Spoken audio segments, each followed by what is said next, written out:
Congratulations, you finally made it to 4 p.m. You know what that means. Happy hour. It's time to kick back, relax, and dive into the world of sports with the Young and Norvelle Show. Whether you're catching up on the latest scores, analyzing the big plays, or gearing up for tonight's games, we've got you covered. So grab a cold one, settle in, and let's talk sports. Here they are, Patrick Young and Terry Norvelle. And there you have it. We have kicked off a brand spanking new week of the Young and Norvelle Show right here on Action Sports Jack. So very glad you're hanging out with us today as we will take it until 6 o'clock. A lot of topics to get into, a lot of sports to cover from a busy weekend and then kind of looking ahead to the week. We hope to hear from Patrick Young momentarily. Pat out and about. I'm going to check in on his weekend, and I know he watched a lot of sports as well. I know he's got a lot of thoughts. He started sending me some stuff earlier today. Brent Beaird around 5 o'clock. College football and basketball is his thing. We'll get into that with Brent Beaird. We've got some portal news, some portal no news, and let's lead the show off by, I'm not sure if anyone got the license plate of that blue and white big bus that had LA Dodgers written on the side of it that just rolled through Atlanta. I know the Braves got the third game, but my goodness gracious, as we kick off the show today. Baseball, Dodgers come into Atlanta and take Friday and Saturday's games. The Braves did get the third game, but ouch. That's going to hurt a little bit for the Braves. The Braves now, as Casey Kurtz, our buddy, I don't know if you're a huge baseball guy, but you realize the Dodgers and the Braves are done now this season? They will not play again. The Dodgers took 3 of 3 in L.A. and 2 of 3 in Atlanta. Doesn't bode well if the Braves can somehow make the postseason. They're going to limp into the postseason if they face the Dodgers with one win. 1-5, and they're done. Yeah, it's pretty bad. They're done, Casey. They're done. Yeah, it's not a streak that you want to go in off of. But I mean, the Dodgers are the Dodgers for a reason. They are. And you know, the Dodgers started out hot, kind of hit a not a bad patch, but just Major League Baseball. Everybody's good, right? Dodgers lose a few games. They had dropped at one point to third in their division. About 10 days ago, they were third in their division, and that's the beauty of baseball. 162 games, this thing's going to work itself out. The cream rises to the top. I had a buddy of mine that went up for all 3 games. Oof. And, went up for all 3 games, took the family, and I'm sure they had a great time. They did the College Football Hall of Fame. Okay. They did the aquarium. All 3 games were at night. So they got up there. They took off early Friday. And all 3, so they had daytime stuff, and I think they did an Airbnb. But my buddy, he'll remain nameless, took the family, kind of a big. We're talking 4 or 5 people, and he dropped about $3,000 or so. And my comeback to him was, hey man, at least, and I don't know, Casey, if you followed the box scores the way, particularly the second game, he did get to see a lot of the superstars put on a show. Now, they were wearing blue and white. Ohtani hit a bomb. He got to see Ohtani hit a bomb. Betts hit a bomb. This one's going to hurt. Freddie Freeman, he had a 3-hit game. He had a home run. Yeah, it's tough. Oh, boy. And the 2 international pitchers. Yamamoto went for the Dodgers Friday, and Sasaki went Saturday, and they stuck it up. You know what? Braves still, about 6 games back, but now they've fallen. You know, they worked hard to get to third, and now they've fallen back to 5th in their division. And in case you've been around long enough, when you're trailing in Major League Baseball, you're behind so many games. That's tough enough. But when there are 3 teams in front of you, it's hard to leap over a bunch of teams. Yeah. You know? It is. I mean, the good thing for the Braves is, and I thought about this when you said it, if they do play again in October, the Braves will be a significantly better team in October. You would think. Because of the injuries and whatnot. You would think. And the one good part is, outside of the Mets, the National League East is not the greatest division to have ever played baseball. Yeah. And am I right? I may be speaking out of turn here, Casey. You can correct me. Is the jury still kind of out on the Mets? Are they really first-place Mets? Are they just playing good ball right now? Are the Phillies better than the Mets maybe in the long run? I don't know. What are your thoughts on the Mets? I think the Phillies are more talented overall than the Mets. Yeah. The one thing about the Mets will be I think they're always going to score runs. That's just what they have. The question is, will they be able to pitch all season? Yeah. And I think the jury's very much out on that. Yeah, and you know, I guess the Braves, well, Strider got hurt again because the wind blew, right? The wind was blowing northwest and Strider's out. Playing catch, by the way, Casey. Playing catch. Yep, that's bad. He pulled his hammy. That's really bad. I'm assuming it was long toss, not just catch. You'd hope they weren't 5 feet away from each other. Like, the hammy. So, Strider, Acuna, where do you put the Acuna hope train at? If you're a Braves fan, I mean, how many more major injuries can he go through? I know he's still young, but any thoughts on Acuna? I mean, I don't think there's enough evidence to say that when he comes back he won't be good, because I think he will be. I think he'll still be that guy. But I mean, this is a lot now at this point. And if you're talking about a guy that's going to play until Mookie Betts' age at this point, Freddie Freeman age, I think you might want to stop thinking that that's the case. Yeah. Because although not a physical sport, bro's been through it. He has. Hey, what's one of my great sayings? What is Acuna? 23 years old. A lot of miles on that odometer. Yes. A lot of miles. Plus, he may just go beat the crap out of his manager, too. You know, they're fighting it out, right? It's not the It's not the world's best situation. Remember, for that. What is it, Snitker or whatever his name is, the manager? They were arguing and fighting, and Acuna brought up a benching from 6 years ago, I think it was. Mm-hmm. He said, wait a minute.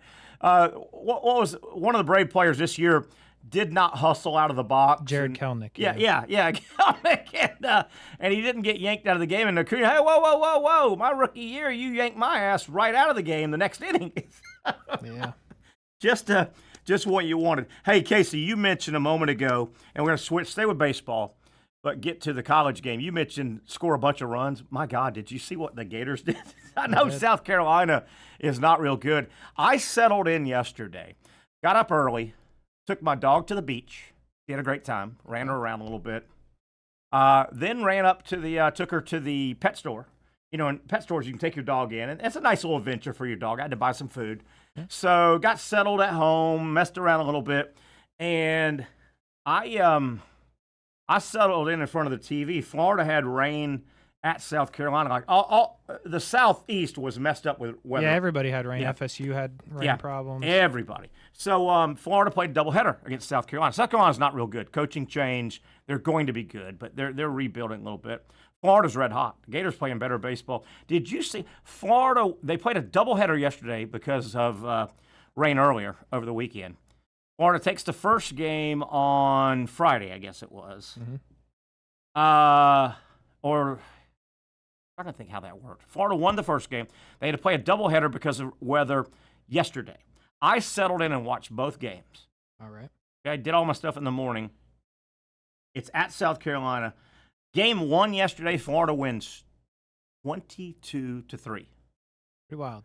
22-3. Game 2, 7-inning game, because it was getting late on Sunday, and they agreed to do a 7-inning game, game 2. 8-0. So Florida won the doubleheader yesterday, 30-3. That's a bad day for South Carolina. It is a bad. At least South Carolina didn't have to drive home from games. Oh, wasn't that great? They at least just walked back to their dorms and they're like, man, we suck. Hey, how bad would that have been? You shake, game 3's over. You get in your little handshake procession. You shake hands. You go get your stuff out of the visiting dugout. You then go take a quick shower, and you get on a bus to go home with a 30-3 beating. Worst case. Also, so Florida's playing real good baseball. Huge series coming up. They are at Austin. They're taking on Texas. Texas got swept by Arkansas over the weekend. And I don't know if you had followed it. Texas had a 5-game lead, which is unheard of this late in the year, over LSU and Arkansas. Arkansas took 3 of 3 from Texas. And, oh, by the way, that helps Florida. Remember, Florida took a series 2 weeks ago from Arkansas. Yep. Arkansas is going to shoot back up the pole. Another really good series of college baseball I watched over the weekend And the third game got out of control. FSU and Clemson went at it, man. Yep. That I don't know if you saw it. Man, was that those first two games, Clemson and FSU went at it. Now, Florida State routed them like 20-9 or something Sunday, and I think once you start losing, and Clemson was a road team, I think they kind of threw it in a little bit. They got one. They didn't win the series, but man, FSU, that was a nice win. Nice win for the Noles, and the Noles are probably going to host a regional now. I think what's going to happen, the ACC will have 3 or 4. Oh, definitely. The SEC will have 5 or 6. There's only 16 baseball regionals, and about 11 of them will be SEC. And I think I hear, is that Patrick? Hey, buddy. Yeah. PY. What's happening, dog? PY, what's happening, dog? Guess who? Oh, we lost you. Mother Teresa, Donald Trump. Okay, I see he said guest. He's on the Mount Rushmore of Gainesville. Whoa. So you ran into someone that is on the Mount Rushmore of Gainesville on this weekend. You ran into him. Mm-hmm. The first easy guess would be Stephen Orr Spurrier. Stephen Orr Spurrier. You ran into the head ball coach, did you? The old head ball coach in Atlanta. What were you doing there? He was at the airport. He was heading to some charity golf tournament, I think, somewhere in Birmingham. Okay.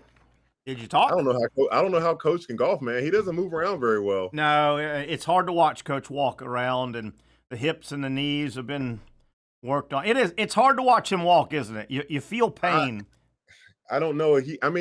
The way he carries himself, you didn't think he's in pain. I think he's learned how to compensate and move the way that he does. But but that's not how you like to see the head ball coach walking. No. Hey, did y'all talk? But he was happy to see me. He was. I was just sitting there waiting for my bag, and hey, Patrick Young. Nice. Like, hey, Coach Spurrier knows me. His wife, Jerry. Spurrier. Jerry, yeah. Yeah, she is so sweet. Every time I see her, she's just like an angel, man. Oh, I agree. Every time I run into Jerry Spurrier, obviously I see them a lot in the press box during football season, and there'll be times I don't see her for a year, next football season, and of course, who the hell am I? And she, particularly in the press box at Florida Field, how many people walk up to the head ball coach and his wife? I always go, hi, Miss Jerry, Terry Norvelle, and she always acts like, yeah, I know. She doesn't, probably, right? Well, dude, you want to know another? So this trip I went on, it's hilarious, man. So I was heading to Anniston, Alabama this weekend. I'm not sure. Have you heard of Anniston? Yeah, we talked a little bit about that. I've heard of it. I don't know where it's at though. In Alabama, yeah. It's about an hour and a half west of Atlanta. Okay. Well, it's pretty cool, man. Ran into in our hotel this morning, Mississippi College Choctaws baseball team. Okay. I think we've talked about them or something before, maybe junior college. Maybe. But anyways, that morning, not having necessarily a great day in the airport, just ready to get things going. Like, come on, let me just get on this plane, get going. Someone's in line that says Patrick Young. And I'm just like, I'm in a position where I'm like, I couldn't turn around to see who it was. Right. And then I'm like, I'm sorry, I can't see who it was. Pastor Joby Martin from the Church of 1122. I've heard of him. I don't know him, but I've heard of him. Yeah. And well, the reason I bring him up is because I was like, Pastor, man, we got a chance. He and I got a chance to sit down and talk, because talking about Spurrier and seeing so many people, that church has gotten so big. He says, man, he's like, I probably got stopped by 20 people in the airport on the way to the. Wow. I'm like, goodness gracious. He said, like, it's like everywhere he go the gym he goes to, and I'm like, Pastor, why don't you just like work out from home or something? He's like, well, I love people. Yeah. So I wouldn't go to the gym if I didn't want to. and hilarious, we're sitting next to each other before we start chatting. He's about to pop open Yellowstone. Have you watched Yellowstone yet? Off and on. The series, the TV series thing? The series. He's like, I'm like, dang, you really love Yellowstone. He's like, you haven't watched this yet? He's like, Pat, if I wasn't a pastor, I'd be a cowboy. How much have you watched of Yellowstone? None, man. I'll give it a. Really? People either love it or hate it. Are you gonna watch it? Are you going to start watching it soon? I want to start. I want to start Peaky Blinders next. Well, I don't. Okay, yeah, I've heard of that too. I don't want to give you my thoughts and ruin it for you. After you've watched Yellowstone a little bit, I'll give you my thoughts, and I don't want to ruin it. I don't want to ruin it for you. Well, we got to realize when Taylor Sheridan, when he makes anything, that guy is going to be a little. He's going to be a little off the cuff, Terry. Yeah, a little bit. A little bit. Mine has to do more with the acting in the show. Got you. Oh, it's not good? Not great? Well, you want me to ruin it for you? I don't care. I don't want to ruin it for you. Casey, you ever watch Yellowstone? You're a Yellowstone guy? I have not. No. All right. There's a rule. If a show has been out for years and a person is dragging their feet, you can talk about the show or movie, especially if a movie has been out. Okay. All right. 5 years. Okay, fair enough. Here we go. I'll give you my whole dissertation on Yellowstone, the series. And I understand people that love it, absolutely love it. It's the new modern Dallas. You remember Dallas, the TV show, J.R. Ewing and Jock Ewing. And a lot of the characters in Yellowstone, you can say, hey, this was the Jock Ewing. Kevin Costner's role in Yellowstone, he was the J.R.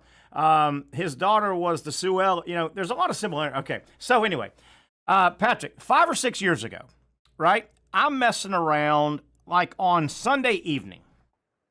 And, Sunday, you're kind of wrapping up the weekend. You're kind of looking forward to Monday, maybe getting your clothes. You know the deal with Sunday, right? So are you with me, Pat? You still with me? I'm following. Okay. I'm following you. So a couple Sunday nights in a row, not planned, just coincidentally, at maybe 7 o'clock, I'm flipping channels at Sunday night. And I'm watching the actual premiere. I just stop on this thing called Yellowstone. And I'm literally watching the first episode, and then coincidentally the next couple Sundays I happen to be around and I watched I watched the first couple of episodes the first year they debuted, right? The actual running of it. And obviously Kevin Costner is the star of the show. And then his daughter Beth, I think her name is, kind of a real strong one. Yeah, okay, so Beth, she's kind of the real strong female, and a sniveling little brother. And Patrick, I'm telling you, I had to watch a couple in a row, and every Sunday, I end up watching this show for about 3 weeks, and I couldn't do it anymore. I couldn't stop laughing. The acting in it was god-awful. Hey, so number one, Kevin Costner has he warbles. You know the word warble? Like you mumble? He warbles with some kind of Montana fake accent. It's terrible. The daughter and the son are terrible actors. Really? There's this Indian girl that's married to his son. I saw a little bit of the first episode. She's the Indian girl is the worst actress I've ever. I'm watching it and it feels like I'm watching a comedy. I'm like, the acting is terrible in that series. in my opinion. Okay, I'm not the boss man. That's just I couldn't stop laughing. Kevin Costner trying to be some kind of Western cowboy from Montana. It was terrible, Patrick. Terrible. I've ruined it for you now. Well, I'll tell you this. I do, there are some shows and even movies we can all agree. Like you can say, dang, if the acting were just a little bit better, this would be. Yeah. And I don't know what it is. Is it just like them forcing it? Because look at this. Tom Hardy, I think he's a great actor. I think he's really good. I was in the middle of watching. He has Mobland that's out right now on Paramount, which is, bro, he's cut throat, man, in that show. And then you have him on this show on Netflix that came out called Havoc, and he's like this kind of scummy police officer. Oh boy. Kind of, yeah. Oh boy. doing things he shouldn't be doing. And I'm expecting when I'm watching Mobland and going to Havoc, there's no way he's going to be able to switch his role mentally and not be and me think, oh, he's the same. He does it well. Nice. What is that called? Well. Mobland? Mobland is a crazy show, Terry. You know, the show I've been watching, when I may watch it tonight. When I get home, get settled, and I turn on my TV about 7-ish when I get settled at home, Monday through Friday. And this is not an acting show, but it's a show I've watched. I like the show, and I'm watching reruns now. Shark Tank. I like Shark Tank. I love Shark Tank. Where they have all the new inventions and stuff, and I learn a little bit. I like Shark Tank. Yeah, I don't feel like there's certain shows we can all, not only shows. Yeah. Hey, Mean Patrick here. Mean Patrick. There's some sports that you can put on and be like, I'm not really watching this. This is mindless television, right? Yes. I don't count Shark Tank as that. I don't. I like Shark Tank. I learn a little bit every time I watch it. If I was going to watch the UFL football, I feel like I'd be wasting. I agree. Minutes and seconds and viewers. I feel disrespecting people that are blind. Yeah. By watching. One thing that bugs me about Shark Tank, and I've watched it for years, and right now, you know how these shows on whatever cable system you've got, they'll syndicate shows for 6 months. Shark Tank's back. It's low on the dial, so I always see it. You know what I mean? When I turn on my TV, it's like, what the hell? I'll watch 2 or 3 episodes. I've always liked the show. I learn watching the show. One of the big disappointments is I never, and we won't get deep into this, but from a political standpoint, I never have agreed with Mark Cuban. We are polar opposites. No, but I like the hell out of him on Shark Tank. And I don't like the fact that I think he's smart as hell. I think he's a little when it comes to his he's just a little too arrogant I think, because we're in a free country, man. You can express, but just a little too how dare you even question my opinion? Nobody is 100% right on anything. But I watch him have that entitlement that just kind of rubs me the wrong way. I watch him though, and when he says for that reason I'm not going to invest, he says it politely. He's well spoken. I want to not like him because I don't think I like his. If we had a beer, we'd end up fighting, right? Yeah. But damn, he's good on Shark Tank, I think. And what about Mr. Wonderful? You gotta love Mr. Wonderful. Mr. Wonderful's great. He's great. My favorite is not the bald guy. Mr. Wonderful's the bald guy. Not him. He's not my favorite. It's the he's kind of nice head of lettuce. Oh, Robert Hershevek. I like him, man. He's pretty even keel. I don't ever see him being like super negative when people come. Yeah. Obviously, you need to be real though. If people come up there and they're not prepared, because Robert Hershevek is the guy. Robert Hershevek, I like him. So there's about 5 hardcore ones. Mark Cuban, Damon. What's Damon's name? Damon Johns. West or Damon Johns? Is it? No. Damon. He's the FUBU guy. He got his money in FUBU. Yes. Barbara, who got her money in New York City real estate. Mr. Wonderful, I think, what is he, IT kind of? No, he's financial. He's a financial investor guy. Lori Grenier, the girl that has the QVC, right? She's QVC. And then Robert is IT, I think. I like them all, man. I like them all. And then they have the fill-ins. Have you seen A-Rod? A-Rod goes on there every once in a while. Oh, you're right. That's A-Rod. Right. He does. No, I haven't seen him. How about that? And I've seen a guy. There was a guy pitching. Almost like a basketball shooting kickback machine. We already have that.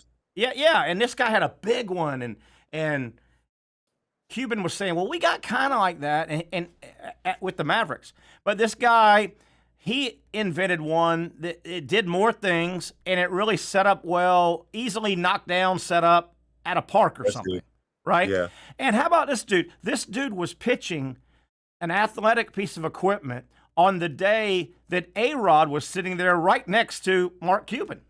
Huh. How about that, man? How about that? That's And I think they both went in. They both went in. Oh, they did? That's cool. Yeah, and I think the thing costs like $600 or something. But I also that's it. That's pretty affordable comparative to the machines that they use professionally. Yeah, and this was more for you at your house, you at your park, where you don't have anybody to kick the ball back to you, but you want to take your shots and get your shot. It's pretty neat. But yeah, how about that? He's pitching to Mark Cuban and Alex Rodriguez. Yeah, absolutely. It was great. I like also when they look back.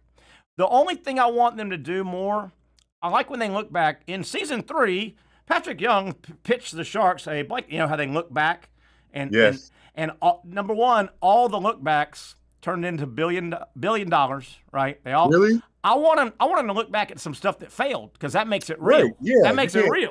Yeah. Right. I love because all the Sharks know.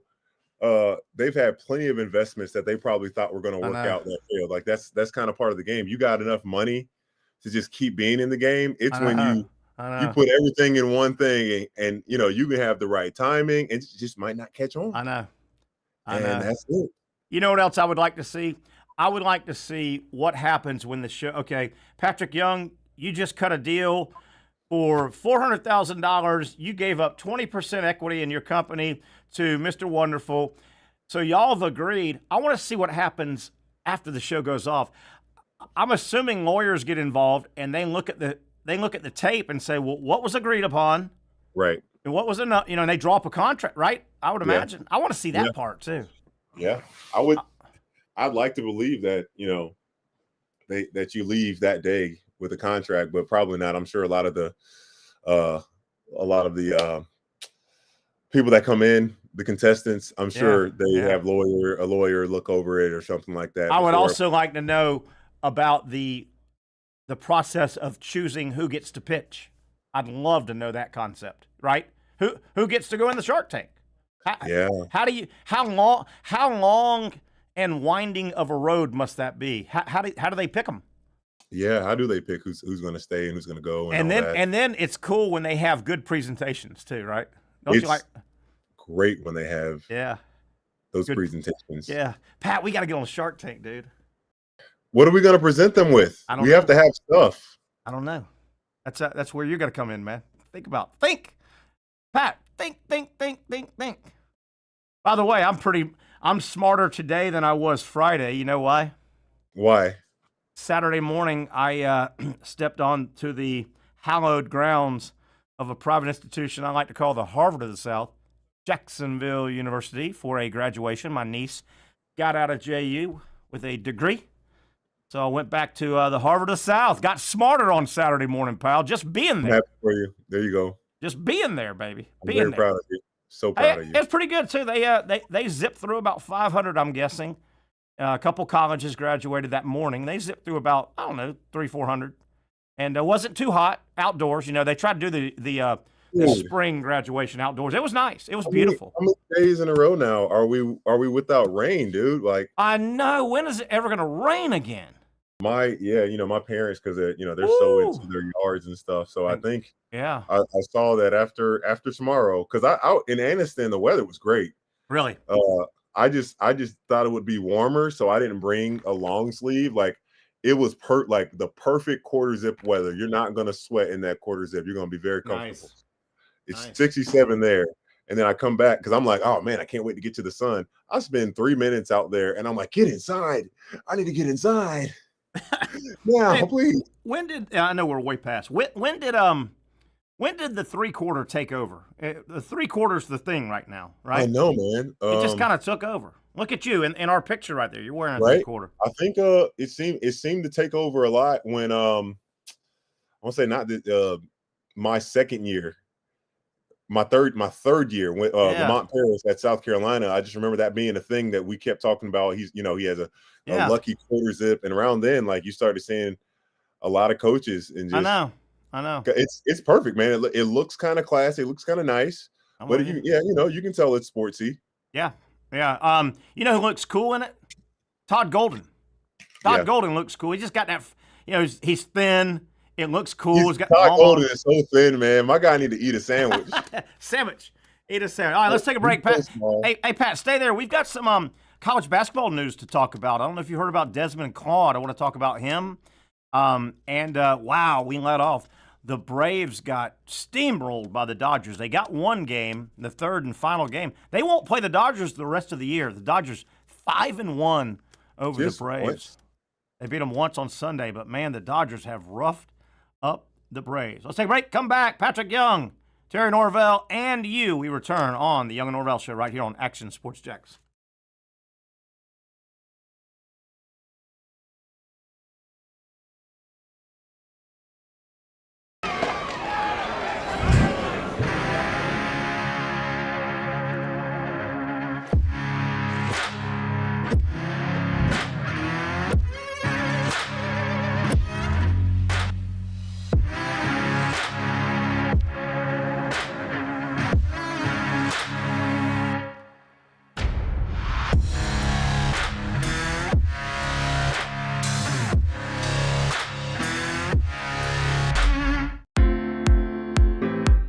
At Southeast Orthopedic Specialists, we know pain and injuries can stop you from doing what you love.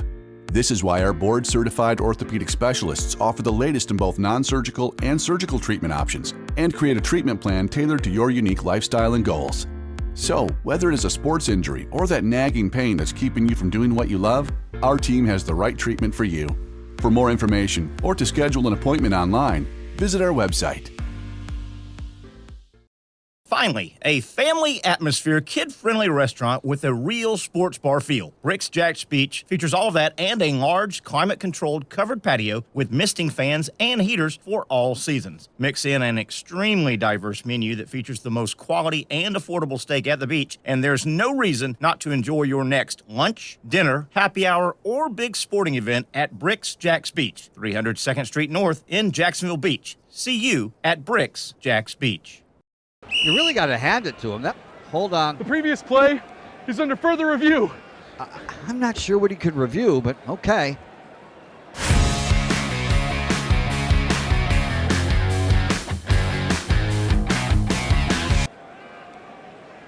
Sure has been a while. Dine in at Hurricane Grill and Wings for the football season. Well, there he is. Oh, what is that? The Action Sports Jacks 24/7 network is streaming. I'm Stuart Weber, and I'm here to teach you a nice three-step process on how you can watch all your favorite programming from the Brent and Austin Show every weekday 10 a.m. to 1 p.m. or the Cup Date with me. It's fantastic. We talk NASCAR. It's a great time. Wednesdays at 1 o'clock. All right, first step, easy. Download the Action News Jacks app. You probably already have it downloaded on your phone, so you might already have that one taken care of. Step 2, see that stack of pancakes up there? You click that stack of pancakes, and it's going to bring down step number 3, which is a full screen of all the different streams that you can click on, including the Action Sports Jacks 24/7 stream. You click that, the video's rocking and rolling on your mobile device, you're watching all the shows you want to, and you're having a good time. You can also do it on your smart TV with the Action News Jacks Now app.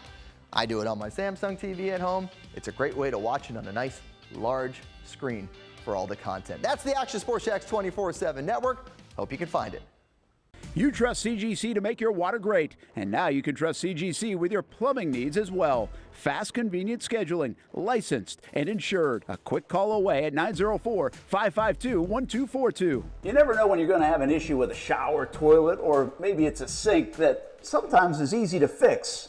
All right, let's be honest. I'm not fixing anything. I'm totally staging this because when I have a plumbing problem, I call CGC Water Treatment and Plumbing. Trained professionals, transparent pricing, customer satisfaction. Small problem or even a bigger issue. Maybe you need a new tankless water heater or something a bit more intricate. The experts with 25 years of experience at CGC Water Treatment and Plumbing can do it all. Call 904-552-1242 or visit cgcwater.com. That's 904-552-1242 or cgcwater.com. CGC Water Treatment and Plumbing, an authorized independent Connecticut dealer. Florida license number CFC 143-2579. We are back here. Terry Norvelle, Patrick Young joining us. We've got Brent Beaird on deck about 5 o'clock. A lot of stuff to review and preview in and around the world of sports. Pat, I hope you're still here. You got me intrigued now, man. We got to figure out something to get on Shark Tank. We got to get something on Shark Tank, man. But we got to know our numbers. We definitely have to know our numbers. Did we lose Pat? I think Pat's gone. Pat, you there? Pat, I want to ask you about basketball. While we're trying to hook Pat back up, interesting, we'll go over this with Brent Beaird. Interesting, it appears now that the Florida Gators and the North Carolina Tar Heels are no longer in the running for USC portal guard Desmond Claude. Reports come out that today that he and or Florida and North Carolina have kind of gotten out of it. Now, is that a money thing? I don't know. It could be easily a money thing. Some other stuff I read from the Florida side might have suggested that Florida got cold feet because they weren't sure that Claude shoots the ball from the three-point line well enough. Word is, his 3 years in college, last year he shot his best percentage from the three-point line, and it was right at 30%. Some people are saying Florida might have got a little spooked out of that they want a guy, the three guys they have lost in the backcourt all were 35% or higher. So I don't know if it's a money thing, if it's cold feet at the end, but it looks like Desmond Claude will not be choosing Florida and or North Carolina. Supposedly Gonzaga, I think, is back in the mix. Pat, are you there? And have you heard anything like that? I just saw that Duke is in the mix for him now. And Duke got in, Gonzaga got in, Duke. I can't tell if it's a money thing for Florida and North Carolina. Some people are saying Florida might have got spooked because he doesn't shoot high enough percentage, and they might have gotten spooked at the end. I don't know. Oh, you think it's coming from the other way, possibly? The thing I read this morning said Claude has 3 complete seasons of Division I basketball, right? He's played 1 year at Xavier, 2, I think, at USC, or vice versa. Played 3 years. He finally got his three-point shot this past season to 30%. Some people are saying, Florida might have got spooked there. They got 3 guys that were hitting over 35%. 30%. That's not very good. Yeah, and that's his high. That's his 3-year high. So I don't know. That's good to see the improvement there. So it's possible. Yeah. He still averaged 16 a game, but I mean, the Big Ten is not that great in terms from top to bottom. It's not better than the ACC for sure, but not to that point of the SEC. So interesting. It's interesting to see, does Florida have a fallback? Will they go, if they do, will they go another big man? I can't wait. I think Florida's whole off season, I don't think it's make or break, but my God, I want Condon to come back. I think Florida will be out of control if they bring their entire front court back. I wonder how much time it's going to take, from when that decision. The 28th, May 28th, from what I understand. May 28th? Okay, you got time. Okay, you got to yank your name out. So 3.5 weeks or so. Honestly, man, we can't be surprised if Elijah Martin and Will Richard, those guys end up on an NBA roster. Yeah. Look, Zion Poland, he didn't get drafted. He was on the Heat's roster all year. Yeah. How about that? I know, right? Poland was a nice player. He was a nice point guard. He ran a good game, I thought. Pat, you wanted to bring up, you saw that NFL Jaguar power rating. What are your thoughts? Tell people about the article, and I think the Jaguars popped up, 25? Talk about it. Yeah, I think I screenshot it here. Yeah, I got it. It's up from before. They were at 28, so 28, there was improvement that was seen in this team afterwards. The Jaguars have added 6 offensive linemen this offseason, which honestly, when they say it like that, it does make me feel a little bit more encouraged about their O-line. But, if you reveal the names, then you might feel a little bit differently, right? Yeah. 4 in free agency, 2 in the draft. There will definitely be new starters at right guard. Patrick McCary from the Ravens. I feel like he's going to actually be a good help.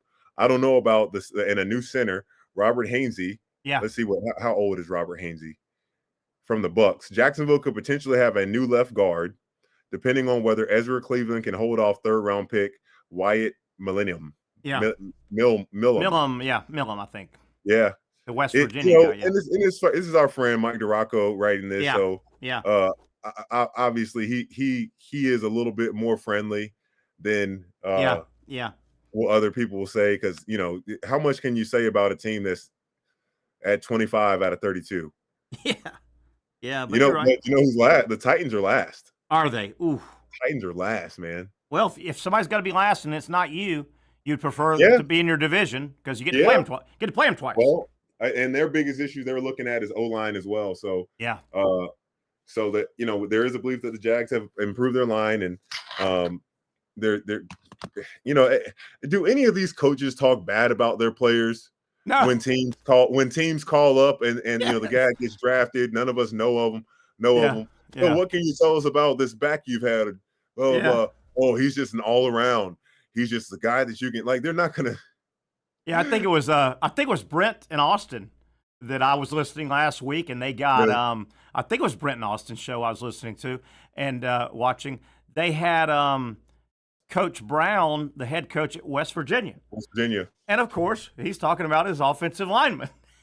And you'd have thought he was John Hanna and Dwight Stevenson and the two Pouncey twins and, the best – you'd have thought he was in that mold. Well, you're right. And the coaches are supposed to. They're not going to bury their guy, I guess. But you're right, man. They're the best. I will say this, Pat. Since the draft, from the draft night and even the couple of days after the draft, the first night, I think right now, and the national stuff especially that I'm starting to read and hear and watch, the euphoria of, God, the Jaguars made a hell of a move to go up. Yeah, the euphoria versus the reality has started to set in. I think the reality now, people are saying, that Travis Hunter move, that was cool as hell.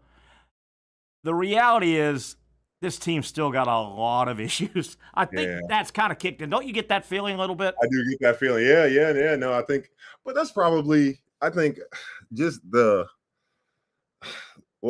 theater of the draft and the excitement in general, like – every team's going to want to hear we got better, right? Absolutely. Every single team's going to want to believe that they did the best with what they had, but you got to face the reality. I think it's certainly possible that you as a franchise have a lot of right pieces that you can build off of and you can build from the draft. Yeah. But with so much wrong, not having I'm just looking at the Jaguars. What are our question marks here, Terry? Offensive line. Okay, we got new guys, younger guys. What do we need to see them do better? We need to see them have some push. We got 4 running backs now. Are any of these 4 guys going to be able to hit 1,000 yards? Yeah. Can we get 1,000-yard runner? If you have 1,000-yard runner, I wouldn't even say that I would love for Trevor to get 1 second more per snap. Absolutely. But I think if you can run the ball well, I think that's going to opens up a lot more freedom and mystery in the playbook. That's what I'm so excited about to see with a new coach. Is the play calling going to be any different than what we've seen these last few years? And then, when mistakes are going to be made, because it's every team, I'm curious, how's Liam Cohen going to approach, because I can't say I love the way that Dougie P, address things and put blame on the defense and just I don't know, man. I'm sure Dougie P in the locker room, maybe he can fire guys up, but I look at Dan Campbell. Those are completely different personalities, right? Yeah. In terms of locker room presence. Yeah. And I think Liam Cohen's got that. I think he does have a dynamic of it for sure.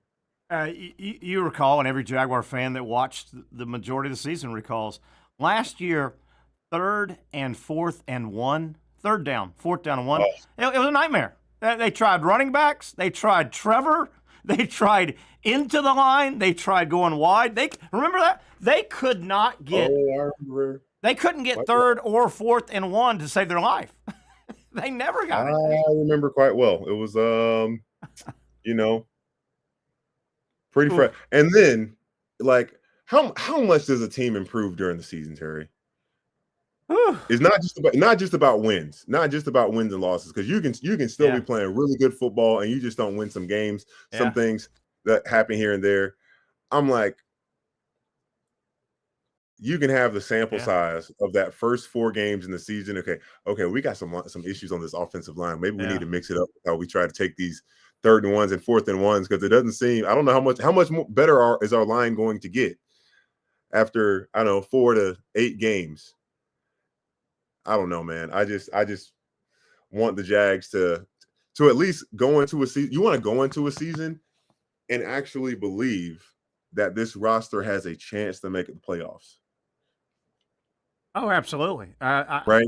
I don't feel right now that they are, unless 3 or 4 of these new name linemen on offense play better than I thought. Yeah, that's the only way. I feel good about the right guard. I do feel good about it. Okay. Robert Mecchiari. Yeah, the guy from Baltimore, Macari. Yeah, I feel good about him. Yeah, because he played a lot for them. Yeah, and I always look at Baltimore as a physical offensive line. They just look physical to me, and they play physical. So yeah, I'm with you. There's so many guys though, man. It is put up or shut up for Harrison. It is put up or shut up for Walker Little. Aren't you about tired of hearing the legend of Walker Little? You got to go play, or you can't play. What, right? And Harrison, I think. Yeah. The center from year 3. It's going to be year 3 for Anton Harrison. Yeah. Yeah, this is year 3. Yeah, this is put up or shut up. This is I couldn't agree with you more. Hey, I want to get this out in case some people are heading home, and this may affect. I'm just seeing this on Facebook.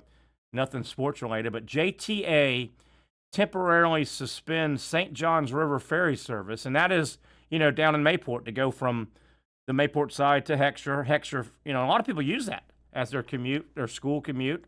A lot of people use that as their work commute. Today, the JTA announced temporary suspension of the St. Johns River ferry. The closure follows an incident currently under investigation by the JTA and in coordination with the appropriate authorities. No injuries were reported. The incident that led to the closure occurred the evening of Sunday, so yesterday, May 4th, when the ferry struck the boarding ramp while departing from the Mayport landing. Following the encounter, structural inspections on both the bridge and the vessel began, and I'm sure those are still going on. Service will resume once completed. So anyway, if you're looking to, I know one of my good buddies lives on the Heckscher side of that, so I use that ferry a decent amount to go hang out at his house or watch ball. And, a lot of people use that ferry every day. Yeah. That cuts down a long drive, right? If you need to go Mayport to Heckscher to Mayport. Yeah. So there you have it. So you may want to think about a alternative route. And, a lot of school kids use that ferry. Parents are taking the kids on this side and that side. So, wow, how about that? I'm not much of a boat or fisherman, but I've ridden that ferry a bunch. I'll tell you one thing. That current is moving right there, man. It's moving. You remember as a kid riding the ferry was so exciting. We'd ride that ferry and go on a field trip somewhere, and it was fun as hell, man, as a kid, because you can get out and walk around or look around and see. But yeah, that's a big deal. That's a big deal. Hopefully they can get it all fixed and approved and get it back. Have you taken a ferry in a while? Oh man, it's been forever since I've taken a ferry. I think I know I took one overseas. Have I ever taken a ferry? Mayport. We got this boat in Tampa. They got those taxi boats. That doesn't count. Yeah, close. I think I took a ferry when I was going to Santorini. Yeah. When I was in Greece, and then in Turkey, as a team, we had to take a ferry to go to a certain part of Turkey. Yeah. To play a game. The cool thing about that Mayport ferry there is it's just a short jump. It's only maybe a quarter mile from one side to the other. And it runs every 30 minutes. You catch it every 30 minutes, either side. Bam, bam, bam, bam. It starts like at 6 a.m. and runs through like 9 p.m. And I'm telling you, a lot of people use that as their transportation. They get their car and boom, and then they get the other way. So anyway, hey, Pat, did you see you saw the Dodgers roughed up the Braves. They've taken 5 of 6, and they won't play again. Yeah. They won't play again. Did you see what Florida baseball did to South Carolina yesterday? No, I didn't. Doubleheader because of rain. The Gators South Carolina's scuffling. They've got a new coach. They had to fire their guy. So this is not a very good South Carolina team. Florida won the first game yesterday, 22-3. And the second game, the second game yesterday, which was game 3, it was a 7-inning game. They won 8-0. So Florida beat South Carolina in college baseball 30-3 in 2 games yesterday. 30-3 in the SEC. Dang, how about that's that? 30-3. Why was that not called? 22-3. I guess they agreed to play that a whole 9-inning game, and then the second game was going to be 7 innings anyway. I don't know. I don't know, but Florida's playing good ball. The Gators travel to Austin Friday, Saturday, Sunday, taking on number. Did you see where Arkansas swept Texas? No, look at that. And Texas has been number 1 majority of the season, right? Majority of the season, and that makes Florida's series win over Arkansas look good. Look good, yeah, absolutely. Yeah. Arkansas, they went out. FSU had a nice win too, a series win. They took 2 of 3 at home against Clemson, and I watched a lot of that as well. Those 2 teams went at it. Now FSU bombed them in Game 3, but man, that was a hell of a good first 2 games. Mm-hmm. And did you also see Gator Baseball and Gator Softball might be peaking at the right time? Gator Softball in Gainesville. I did watch that. I watched that. I watched a lot of that. They took 2 of 3 from Oklahoma. Hey, I'm sorry to say this, but that Oklahoma pitcher, she was pretty cute, wasn't she? Everybody's saying that. Man. And that's the ace of the staff, and she was a cutie. Everybody's saying that. She was a cutie pie. Goodness. Sam Lexi or Lacey or something. Yeah. She was strong. I should probably just let it go, And it was interesting. She has some of those clear glasses like I wear myself. Yeah. And she doesn't wear the mask. One of the few pitchers that doesn't wear the protective. Right. Did you notice? I guess when you're that pretty, why wear a mask, right? Hey, all I know is, Patrick, it should be a rule. Nobody needs to hit a ball off of her face. Okay, she's too pretty for that. Oh my God, that's a rule. I think that we might actually agree for the death penalty on that one, Terry. I think it has to go that far. It has to go that far, bro. Yeah. She's a cutie. She is a cutie, and that's the race. It was cool seeing you can see Jason Williams in the back. Yeah, because his daughter Mia Williams. Yeah, and she's a player now. She's got like 19 home runs. Hey, the Gators, the knock on Florida softball is their star pitcher Rothrock. She's been out. She's coming back, trying to get back to 100%. But Florida softball, their lineup, man, they got a bunch of girls that have hit 17 and 15 and 19. They mash the ball when they're on, man. They're fun to watch. Absolutely. Hey, Patrick, let me throw this out.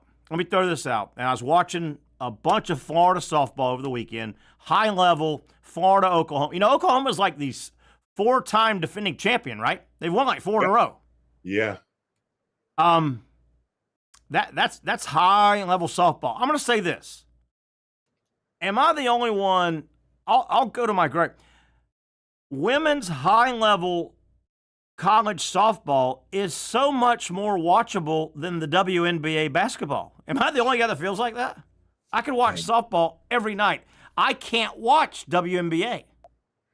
Dang, why do I agree with you? Well, actually, I don't fully. I do enjoy, because look, there are some teams in every league, every sport that make it hard to watch. I don't care how much you love football, it'd be hard to watch. Yeah.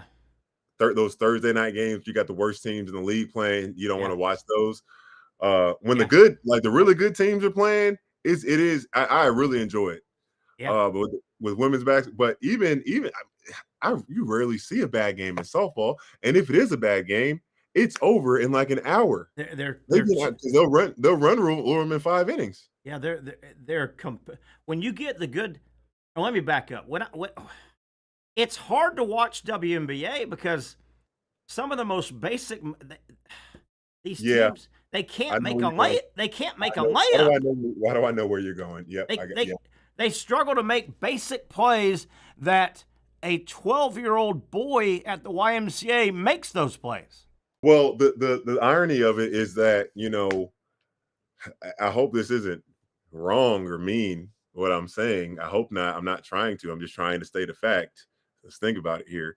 Like, most women know that they are not going to dunk a basketball. Right. Girls players. So the layup is like something they should have. You would think have mastered. You would think, like man. Knowing and look, NBA players absolutely. I'm not excluding them of bad play. They know it. And and these athletes, they play so many games, but like, man, you'll have a game, and that's why they get on Angel Reese, because she gets her own rebounds so much. Yes. That's one thing. But like she also doesn't look as fluid. She's not a fluid athlete. No, she misses She's a very good athlete.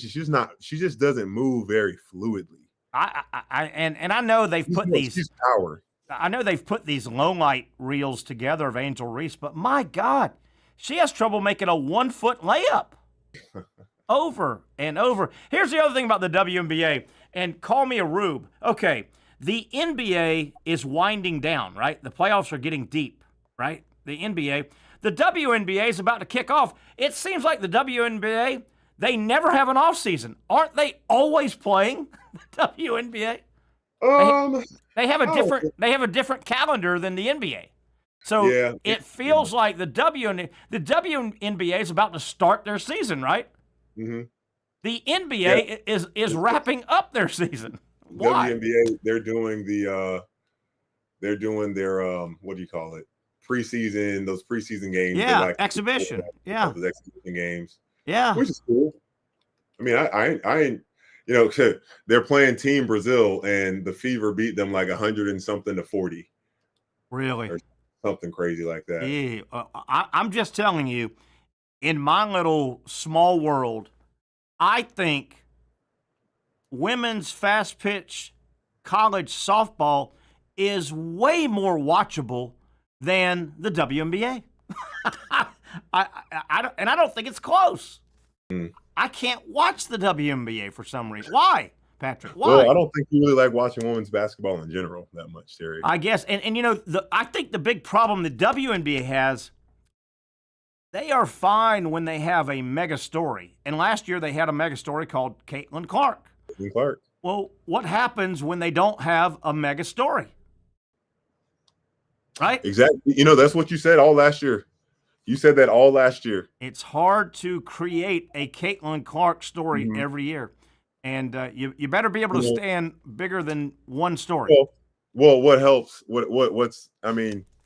She's just so awesome, and I think she's only going to keep getting better. So, it does give opportunity. Look, Paige Beckers, Juju Watkins, those are girls that have a huge following. Yeah. Hopefully their impact is going to expand the reach as well, because Paige was more famous before Caitlin at one point, and now things have kind of shifted. Juju Watkins, she's been seen as the next super. Like, I don't know if you've seen her play before, Terry, but again, forgive me, people listening, if I say this incorrectly. I'm not trying to, but she moves like a great male point guard athlete. Like, there's no her moves, like you would say, oh man, she got that from Kyrie with no hesitation. I would say, like, she looks, and how she plays and how skilled she is, like almost like an NBA type player. Just obviously you can't dunk. And the way the WNBA, they know they need Caitlin Clark type stories. They manufacture stuff too, I think, and they try to shove it down your throat. And man, I watch some of that when I'm watching the highlights of the WNBA. A lot of times it's hard. It looks like ants on a sugar cube. It just looks chaotic, right? It looks like a frenzy, right? Right. Yeah. Does that make sense? It looks like ants on a sugar cube. Just where's the structure? I don't know what's going on. I don't know. But I love women's fast pitch softball. I think it's a great game. It's a great TV game. It's fun as hell. Now, Florida's really good every year. FSU is really good every year. The SEC is really good every year. Maybe that's why. But I dialed in and watched Florida, Oklahoma over the weekend. That was fun as hell, those 3 games. Yeah, it was. And they went at it, man. They went at it. Man. They played it. Both those teams. They got after it. I enjoyed it. They really did. Nice nice win for FSU baseball as well. They took 2 of 3 from Clemson, and that was a hell of a battle. That was a hell of a battle. Derek, you know what I can't believe from this weekend? I was in Alabama, and I always say this: how do you know that someone's a Bama fan? They are gonna say it first, like a real Bama fan. They'll say it first thing in conversation or the last thing in the conversation. Like they will say it. And I was in that state, and ironically enough, man, I got everybody to do a Gator chomp. Really? For a picture. I got everybody to Gator chomp with me in a picture. Isn't that something? That is something. We're coming up on the first hour break. I want to throw this out though.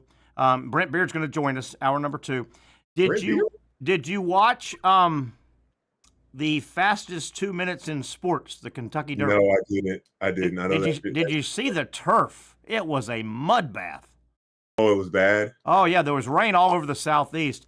And now that you've got all these betting sites, I'm going to change. They call the Kentucky Derby, what do they call it? The fastest 2 minutes in sports. I'm going to change it a little bit, Patrick, nowadays.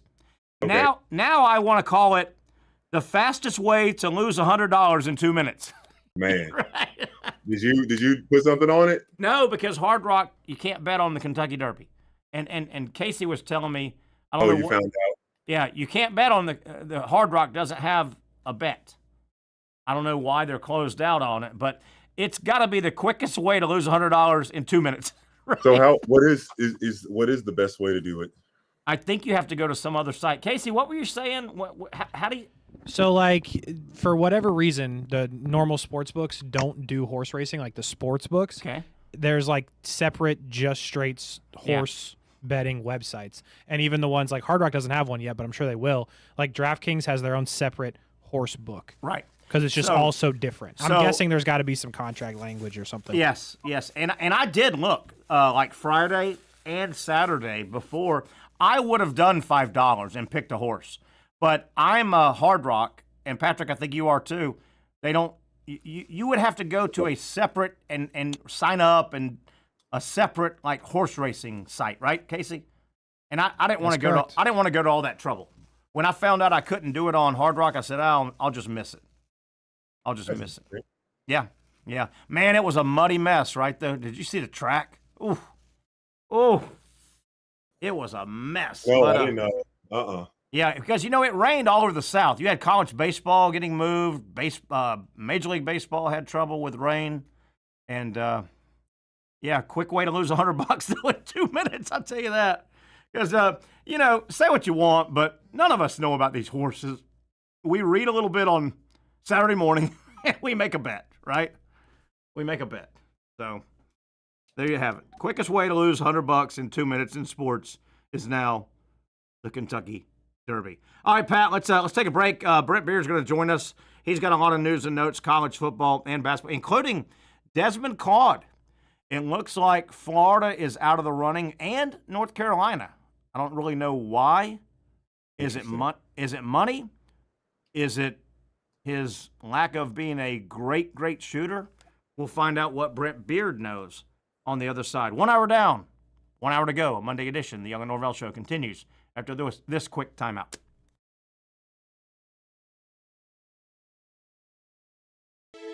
For those dealing with pain from a sports injury, arthritis, or spine condition, Southeast Orthopedic Specialists offers innovative new non-surgical options. Our regenerative medicine treatments, including platelet-rich plasma and other regenerative treatments, use your body's own restorative cells to aid in treating injuries. These procedures are performed in our offices and typically require minimal downtime. If you want to get back to doing what you love, our regenerative treatment options may be right for you. For more information or to schedule an appointment online, visit our website.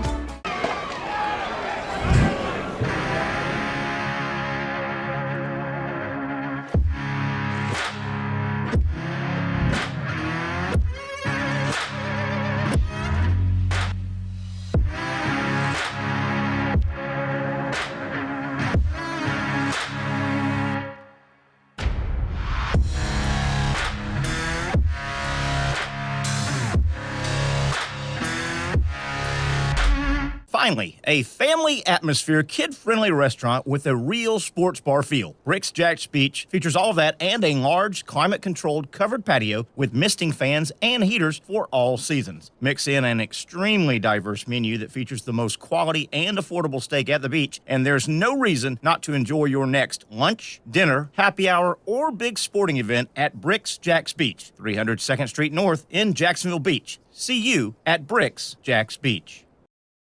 You really got to hand it to him. Hold on. The previous play is under further review. I'm not sure what he could review, but okay.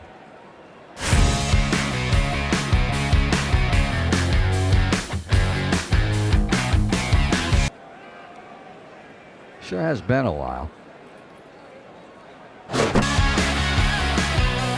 Dine in at Hurricane Grill and Wings for the football season.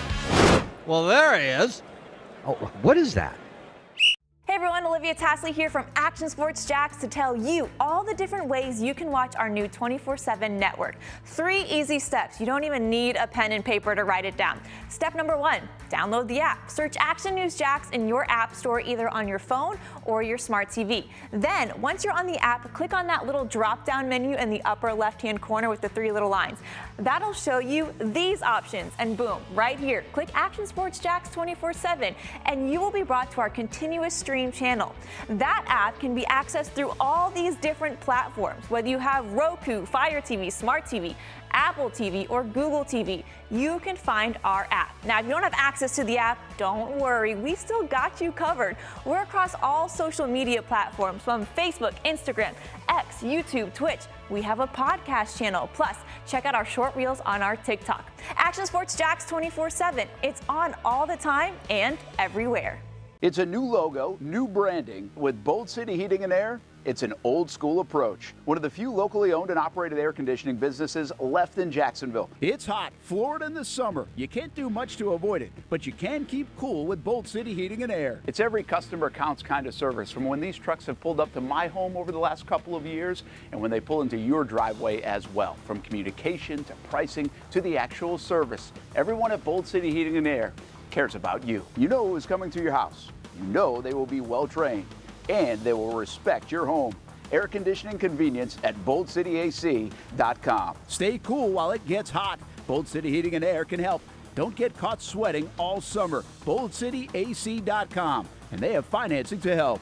New systems starting at $110 a month and $50 off any repairs. Stay safe, stay comfortable with Bold City Heating and Air at BoldCityAC.com. Homegrown in your hometown.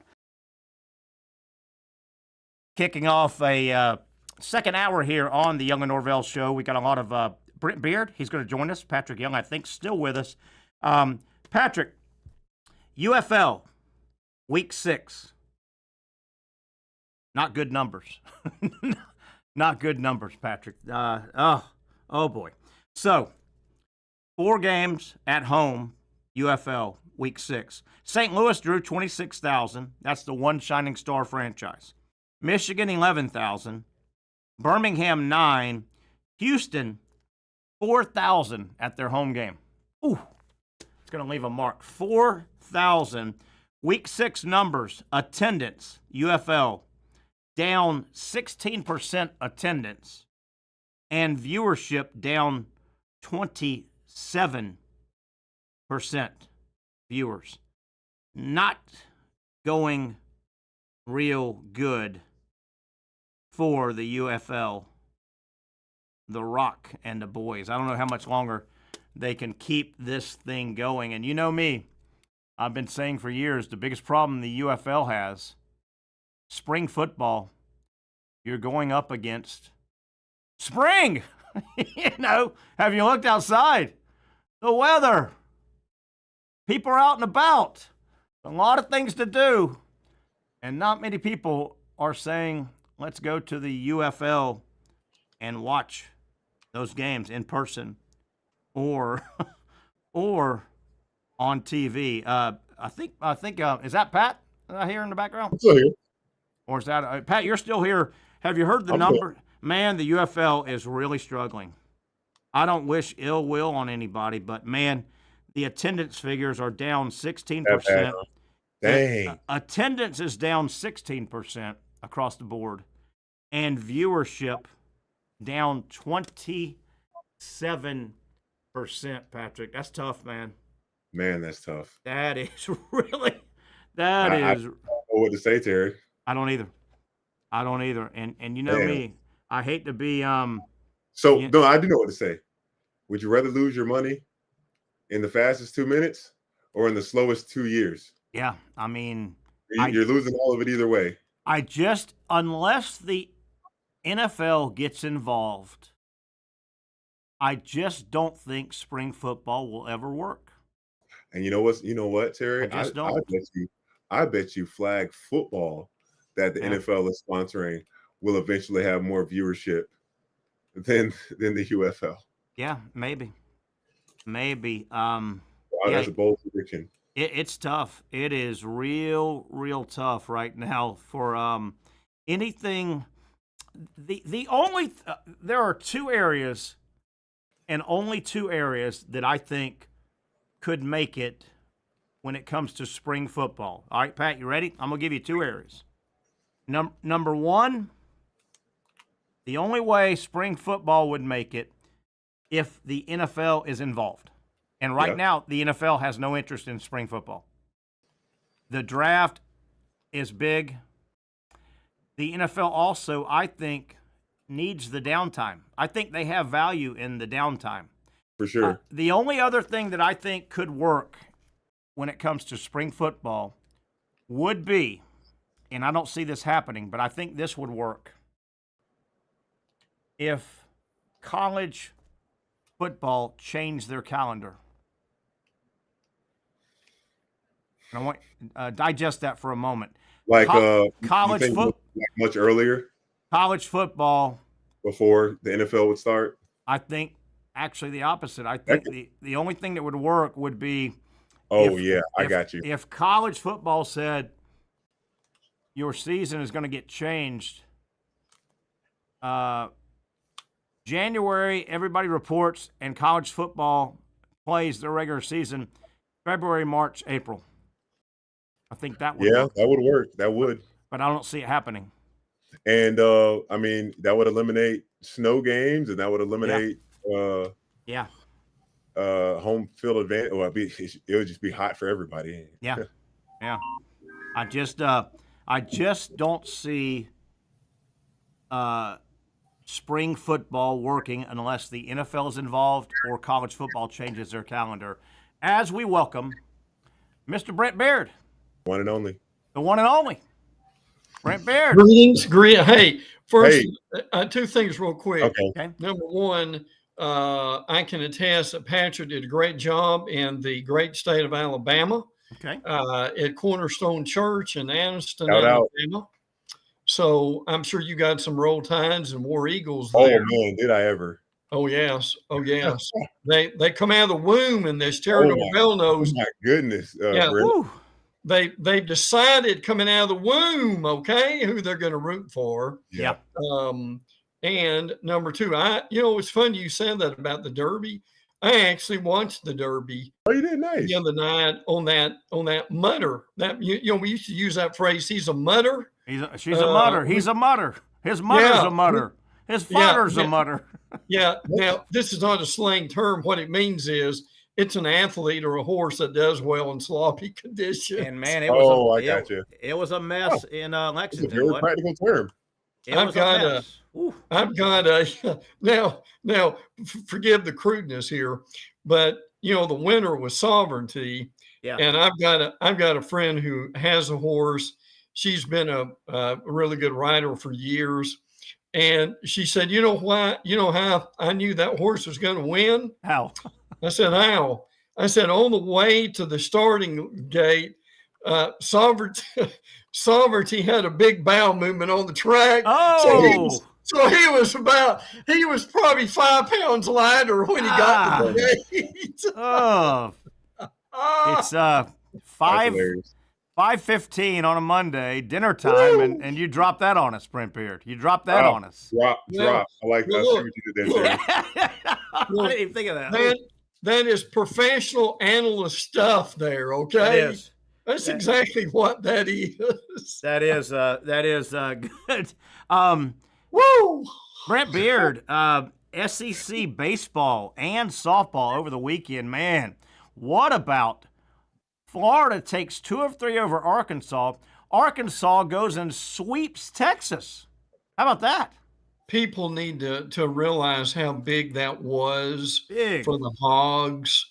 It was, and listen, Terry, also that you probably saw, or help me on this. Arkansas is the first team in the nation to 40 wins. 40 wins, and they've scuffled around, but they've got 40 wins. How about FSU taking 2 of 3 over Clemson? And I watched a lot of that. That was a fun series. FSU won the 3rd game big, but man, those 2 went at it hard.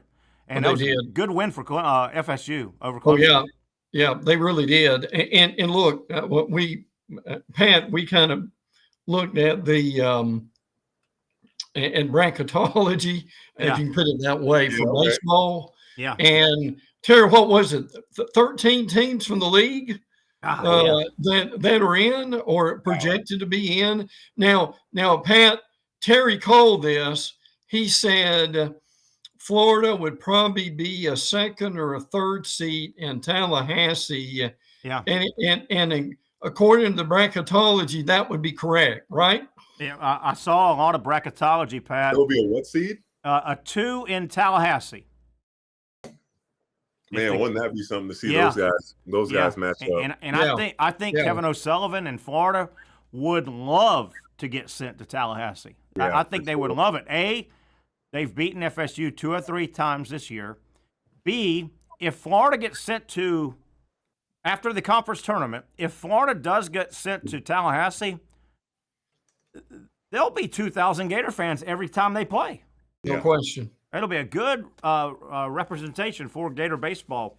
I don't think Florida wants to go to Clemson.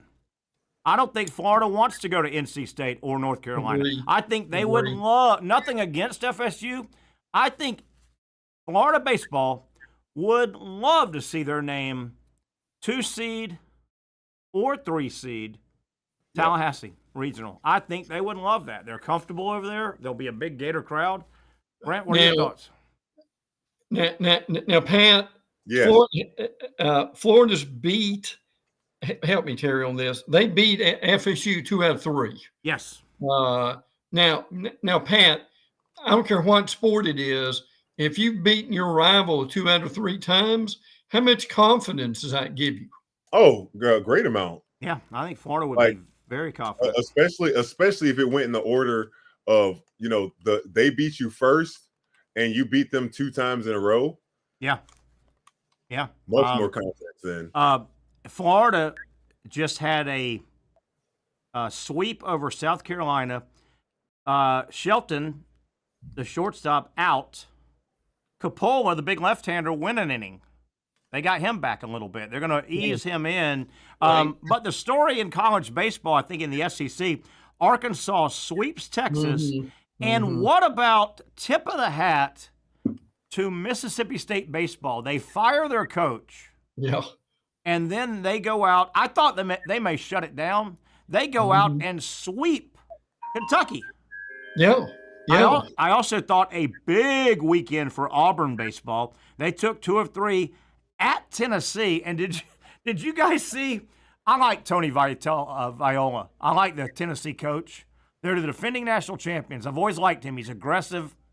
He got ran out of the Auburn series by the home plate umpire. He got thrown out by the home plate umpire. And before he left, he walked over to the third base umpire, the second base umpire, and he basically gave him the middle finger before he left. That Tony. That Tony. Yes, I like him a lot. Always have. A sad story in SEC baseball. Georgia sweeps Missouri. Missouri is 0-24 with 2. They're not going to go bagel for 30, are they? Well, right now, when you're on that kind of a run, I guess anything's possible, isn't it? Patrick, Missouri is 0-24 Is their head coach? I've seen them play. Is that the black coach with the always wears the sunglasses? Yeah, I like him. I don't know his name. I like him. I do like him. I've never heard him say anything. Missouri has 2 more series. That's They're awesome, man. at A&M, and then Missouri will host Mississippi State. They're going to go 0-30, I think, guys. 0-30. And what did they do in basketball 2 years ago, Pat? 0-8 or 0-18? 18. Yeah, And Missouri went 0-18 in basketball 2 years ago, and they're about to put a 0-30 in baseball, it looks like. Ooh. Guys, serious question here. Okay, go ahead. Now, look for both of you. That's a pretty good athletic program, but man, oh man, how in the world can you go over into your main sports? Yeah. With those years, I'm not being last season. Man, now this year Mizzou was really good, and they rebounded well. But last year they were really good, so they dropped off that much. Yeah. Oh yeah. Yeah. Oh yeah. 0-24, and you play 30 games. They've got 3 more. And 3 more. They got 6 more games to get a win. I think one thing is understated. Thinking about Missouri, the way they've built their program back up after. Remember the students went on the hunger strike. Yeah. Like everything was awful. I mean, it was the AD or the president, one of the two. It got ugly. It got ugly in Missouri. Remember that? Really ugly. It got sideways. Florida playing good baseball right now. They're at Texas. Yes. This weekend. The Gators need one. They need one, and then Alabama comes into Gainesville to close it out. Florida's playing good baseball right now, man. I don't think any regional in the country wants to see Florida be the 2 or 3. I don't think they want Florida coming in. Terry, did you think Florida would be this close to 500 this time of the year? No. And I know this is going to be sour grapes. Injuries are part of sports. They've had a lot of injuries, man. They have. They really have. They've had a lot of injuries, and they've hung around. And they're playing good ball now. I don't think anybody, including Florida State, the last thing Florida State wants to see on Selection Sunday right? Is Florida getting sent over to their regional. Oh, yeah. Yeah, absolutely. Yeah. Hey, you were wondering about this, Terry. Did you see in that bracketology that we shared? Yeah. You see where Miami's a 3rd seed? Miami's playing good ball. Miami's rebounded pretty good. They're better. In the same area, in the same bracket? Well, where would Miami go? Did it look like, Brent? Did you see any of the projections? Yeah, let me look that up real quick. Because Miami won't go to Tallahassee. They're not going to send ACC. They'll send Florida to Tallahassee, SEC, but they're not going to. They're going to try and avoid. Mix it up some. Yeah. I want Florida to go to Tallahassee, not Clemson. Remember the war last year that Florida and Clemson had? Oh my God! That was some of the if you a picture of baseball. Yeah. And competing and if you fall in love with a sport and seeing games like that, great catches, walk off, the player got kicked out. Remember that? Hey, Brent Beaird, what in the world is going on with Michigan football? Ugly right now. Talk about it. I will. By the way, real quick, Miami's projected to be a 3rd seed in Tuscaloosa. Ooh. Okay. I'll tell you, it looked like 2 weeks ago Miami was not going to get in, and they've gotten a heater. That's right. They've gotten hot. Talk about Michigan football. Remember, Michigan wins the national title a couple years ago. Jim Harbaugh was suspended at least once at Michigan, maybe twice. And this is the 2nd time Sharon Moore has been suspended. Talk about what the hell's going on. What's going on? Weird. This was basically, let me tell you what's happening here. Moore's paying for the sins that his predecessor probably should have paid himself, but Harbaugh jumped to the NFL. Now Moore's going to be, and this is recruiting stuff, okay? Yeah. It is. Sorry, Chino was on the desk and fell off. Chino. But merciful heavens, these animals, I love them, but you know, hey man, right, guys. Okay, Moore's going to be suspended for a non-conference game and then a Nebraska game. Yeah, and that's going to be like games 3 and 4. Yeah, to go along with that. And it's this not is a good his look. second suspension, right? Yeah, it's not a good look, is it, guys? That's weird. How So- can they? So Oh, he's these are from different. It said it's from the Connor Stallions case, Yes. right? Yeah. Yes. Yeah. Yeah. Oh, yes. I thought it was over after they made how about Michigan football? Michigan gets a national title recently. Harbaugh and the current coach have been suspended 3 times. I mean, come on, Michigan. What in the world? Yeah. And it's pretty well crickets from the athletic department. But look, I mean, that shows you the equity you get from winning the national championship over the next 2 or 3 years. Yes. Yeah, definitely. Staying with Gator Baseball, I looked it up. Jack Caglione, man, he is killing it in Double-A. 27 games.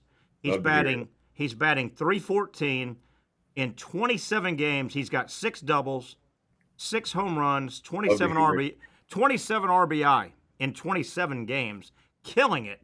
He may get called up after the All-Star break. Kansas City's pretty good. Yeah, I want to see him in the bigs. I want to see him in the bigs. Such a good dude, and we know he struggled a little bit. I think when we were trying to follow him last year. Yeah. Brent, what else we got? You got a big note bag, baseball and football. Yeah. Terry, I passed this on to you earlier, and you guys may have touched on it. There is a organization, and I'm let me get their name here, that met last week. And look, college football again has got to deal with the calendar. Yeah. And this is the National Football Operations Organizational Meetings. These are some of these behind the scenes meetings that no one talks about, but you got to have them in order to get things done. 2 things they're talking about. One is to go to a single transfer portal window. Okay. And then the other one, which is just as important, I don't know how they do this, but I'm glad they're trying to do something about it, is to get some kind of a certification process in partnership with the NCAA for agents. Yeah, both of those need to happen. Yes. I agree, Pat. Both of those have to happen. Yes. Hey, guys, they've got to get rid of they've got to get rid of Cousin Ray and Uncle Jim representing these guys, trying to make a lot of money on the side. Yeah, Brent, go back to the proposition, and it looks like it's going to happen. There's going to be one football portal, right? Right. It looks like that's common sense. It's going to happen. Are they leaning toward December or April? Well, it depends on who you listen to. There's a proposal for late April or maybe even May. There's another one that they're looking at. There's a January window, but you would and I'm assuming that would be after the national championship game. Yeah, for sure. Right. I would love for it to be, when you love for it to be, if it has to be early after the season, like give the coaches a week, give the teams a week. Yeah. Now, Pat, this is one thing that Terry's been looking at, trying to get people's attention for years.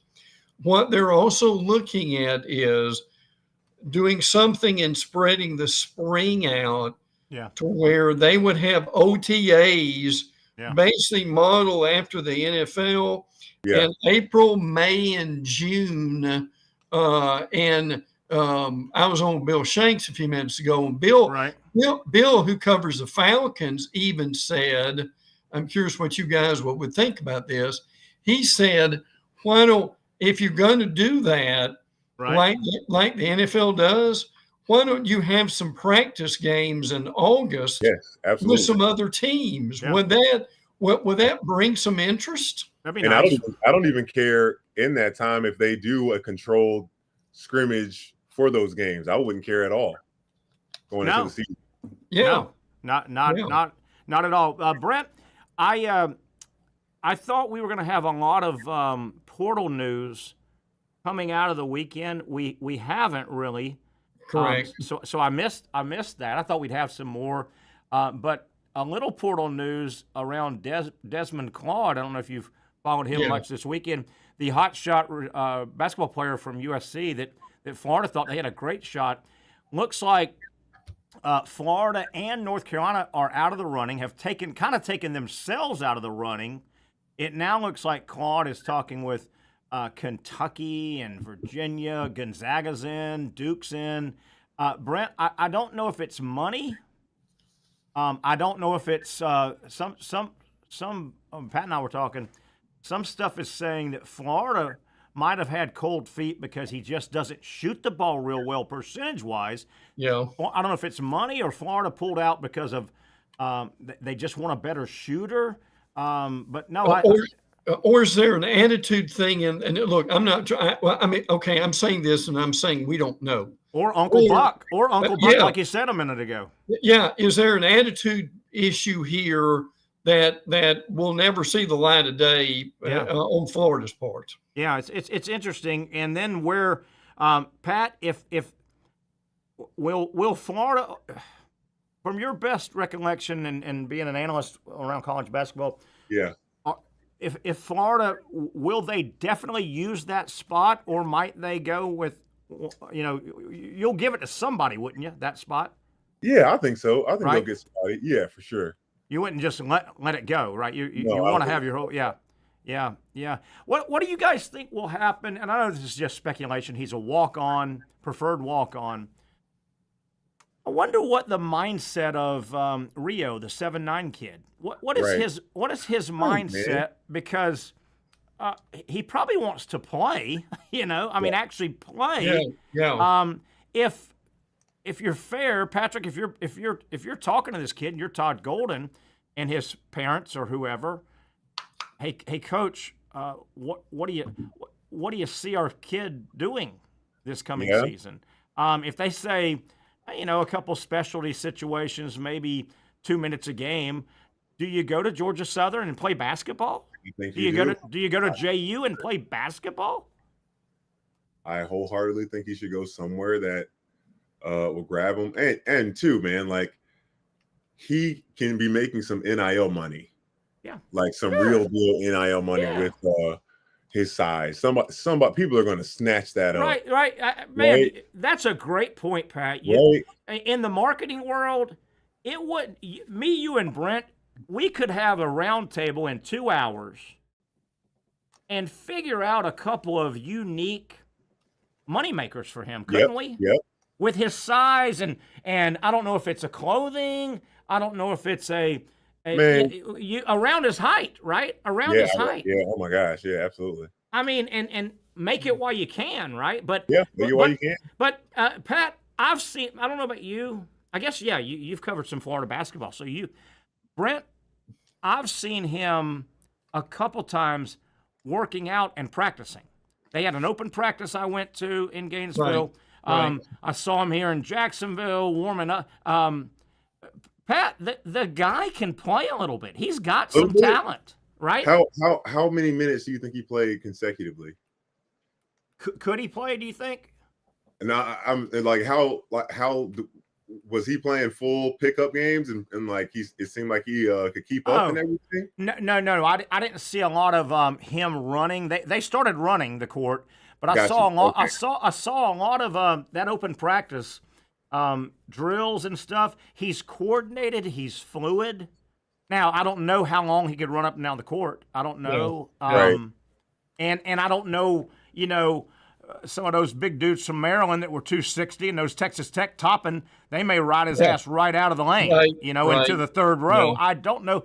But I do think there are some specialties. If you use a spot on him, I do think there are some specialty situations that he could be very useful. But you love using this. I think it's good. Go ahead, go for it. I would love to see him on dead ball inbound. Yeah. Can't move. He loves that thought. You can't move. You can't now. Not after a basket where the inbounder can't move. Yeah, not after a basket when the baseliner can run the line. So that it is extremely advantageous. End of half, end of game. Do you run him in there and swat? Now, how fair is that? You got to be honest with it. Do you want him to stick around for 2 situations every 3 games? That's not fair. Don't you want him to go play somewhere? Well, but my thing is, and Terry and Pat, I'll be honest with you, I'm being transparent here. My football brain was thinking what Terry's was. Can't you get a package for him, as we like to say? What do you mean by that? What do you mean by that? Well, the thing I mean is, can't you? And this is basically what you were saying. Yeah. Can't you get either a couple of plays? A couple of situations where he could come in and do that. My question is, Pat, is to the point Terry brought up, how close is he to actually being an asset for Florida? And my thing is, do you let him go and he comes back and haunts you sometime later on? Wow, that's a great point. Yeah, Brent. How about that, Pat? That's a good point, man. This guy goes and he goes to. That's a great question. How far away is he from actually Yes, that's my question, Pat. Yeah. He pops up. We might assume just because a lot of people do, just because you're tall, and I got it all the time, Brent. Oh, you're so good just because you're tall. You were made to play basketball. Oh my goodness. I can't tell you how many times I've heard that, Brent. I'm sure. Pat, if he's strong enough to catch it and keep it high. Oh, yeah. Yes. I mean, the only way to get it out of his arms would be almost hack him and foul him. You got to jump up and try, if he can keep it, I don't know. It would be fun, but I just don't want, and I know Todd Golden doesn't want to say, stick around. We got 4 specialty situations that might come up every 3 games. And do you guys have the heart to tell guys, when you're coaching, to tell them that stuff? I know. You're probably not going to play. Man. Well, that's the part about coaching I don't like. Yeah. Oh yeah. Hey, guys, help me on this. Okay, he's 7'9". What does he weigh now? And what does he need? Pat, what do you think he weighs, Pat? He's got to be at least 280. Just bone, all those bones. He's thick. Well, he's thick. He's not like he's not rail thin. He's not rail thin. And it's interesting. Sometimes you see some of those players that come from an African country and they're so tall and thin and skinny. Yeah. They're great athletes, but he's not that. I mean, Manute Bol. He's just slow. He's very slow. Manute Bol was 7'7", rail thin, but he found a role in the NBA. He did. There was a role for him, and this kid's thicker than you remember Manute Bol. This kid's thicker than Manute Bol ever was. Interesting. Let's take one final break. Come back. I know we got off a little tangent. I'm rooting for the kid. I think I watched him. He looks like a good teammate. It would be neat if he could play. Now this is a big time basketball team, defending national champions. They can't just hand out minutes because he's a good kid. But if he could have an 8-minute a game role, wouldn't that be cool? I think, man, you talk about a fan favorite, and Patrick hit it. If he gets on the court for any second and contributes, man, you could find some NIL money for him. Imagine how big it would be if he were on McNeese. Yeah, great point. Oh my gosh, yes, that's what I'll shoot. And being that first in the tournament, and oh my gosh. I mean, and we'll go to break, I promise. But Brent or Pat, I think Brent said a minute ago. We're having such good conversation. That's why we're. What happens He goes to Norfolk State, who Florida opened up with. All of a sudden, you're playing Norfolk State, and he's swatting shots back at you in round one. Really? You know, I'm rooting for the kid. Has Florida had that? Well, Riley Kugel, but Mississippi State didn't beat Florida. I'm trying to think of a guy. He wasn't good enough and come back and just killed him. And Kugel wasn't. You know, I'd have to put some thought into it, but Kugel wasn't good. Kugel wasn't good enough to hurt anybody. You know, he was just a guy. He transferred again. He's at UCF now. Is he? Yep. How about that? All right, let's take a break. We'll come back and wrap things up here. Fun discussion here with Brent Beaird, Patrick Young, Terry Norvelle, and you when we come back on the Young and Norvelle Show.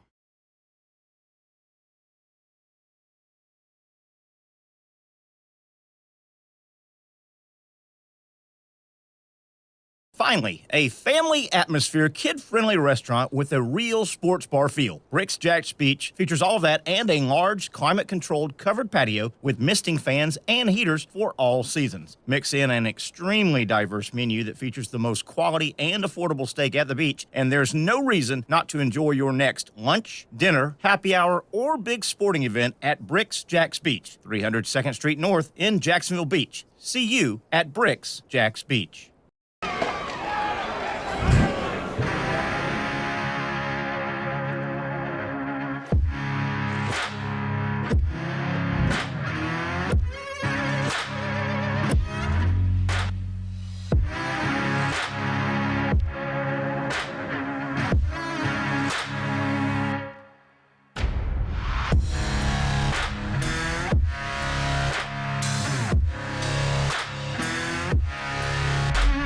For over 20 years, Southeast Orthopedic Specialists has been providing the highest level of orthopedic and spine care to patients throughout Northeast Florida. Now, we're making that same great care even more convenient with Southeast Orthopedic Specialists Direct, a walk-in clinic where you can be seen for pain or injuries with no appointment needed. Staffed by orthopedic physicians and specialists, we offer everything from diagnosis and treatment to imaging and bracing, all with no appointment needed. For more information, hours, and locations, visit our website. You really got to hand it to him. Hold on. The previous play is under further review. I'm not sure what he could review, but okay.